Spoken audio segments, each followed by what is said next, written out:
পৰিৱেশ সুস্থ কৰি ৰখাৰ বাবে বিশেষ প্ৰচেষ্টা সদৌ অসম ছাত্ৰ সন্থাৰ পৰিৱেশ জলবায়ু সজাগতা সপ্তাহ নলবাৰী বৰভাগ আঞ্চলিক ছাত্ৰ সন্থাৰ গছপুলি বিতৰণ কাৰ্যসূচী সদৌ অসম ছাত্ৰ সন্থাই পৰিৱেশৰ ভাৰসাম্য ৰক্ষা কৰাৰ বাবে হাতত লৈছে উল্লেখনীয় পদক্ষেপ পৰিৱেশ সুৰক্ষা আৰু সংৰক্ষণৰ বাবে অনুষ্ঠিত কৰিছে পৰিৱেশ জলবায়ু সজাগতা সপ্তাহ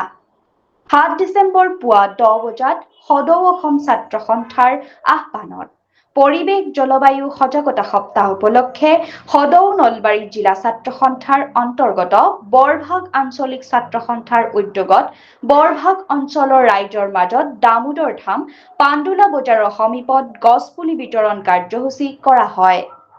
অনুষ্ঠানটোত উপস্থিত থাকে নলবাৰী জিলা উন্নতি সভাৰ উপসভাপতি প্ৰাক্তন ছাত্ৰনেতা দীনেশ চন্দ্ৰ কলিতা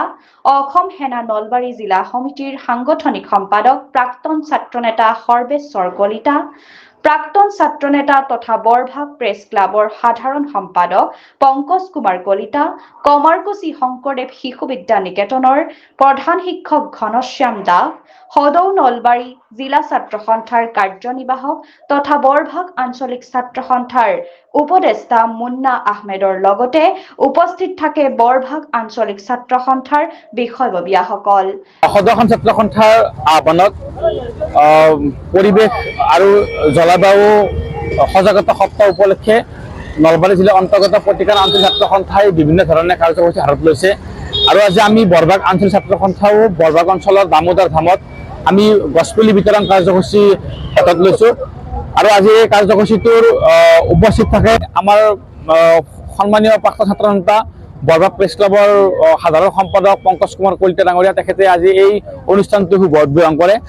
আৰু উপস্থিত থাকে নলবাৰী জিলা উন্নতি সভাৰ সন্মানীয় উপসভাপতি দীনেশ চন্দ্ৰ কলিতা অসম সেনাৰ সাংগঠনিক সম্পাদক নলবাৰী জিলা সমিতিৰ সৰ্বেশ্বৰ তালুকদাৰ ডাঙৰীয়া আৰু আমাৰ মাজত উপস্থিত থাকে কমাৰকুছি শিশু বিদ্যা নিকেতনৰ সন্মানীয় প্ৰধান শিক্ষক ঘনশ্যাম দাস ডাঙৰীয়া আৰু তেখেতসকলৰ উপস্থিত আজি এই কাৰ্যসূচী উদ্বোধন কৰা হয় আজি আৰু বৰভাগৰ ৰাইজৰ মাজত গছপুলি বিতৰণ কৰি পৰিৱেশৰ কাৰণে যে সজাগতা আনাৰ যি প্ৰয়াস সেই প্ৰয়াস আমি হাতত লৈছোঁ গতিকে বিভিন্ন ধৰণে আগন্তুক দিনতো এই সজাগতামূলক যি আমাৰ পৰিৱেশৰ লগত কৰিব লগা আগন্তুক দিনতো আমি বিভিন্ন ধৰণে পদক্ষেপ গ্ৰহণ কৰি যাম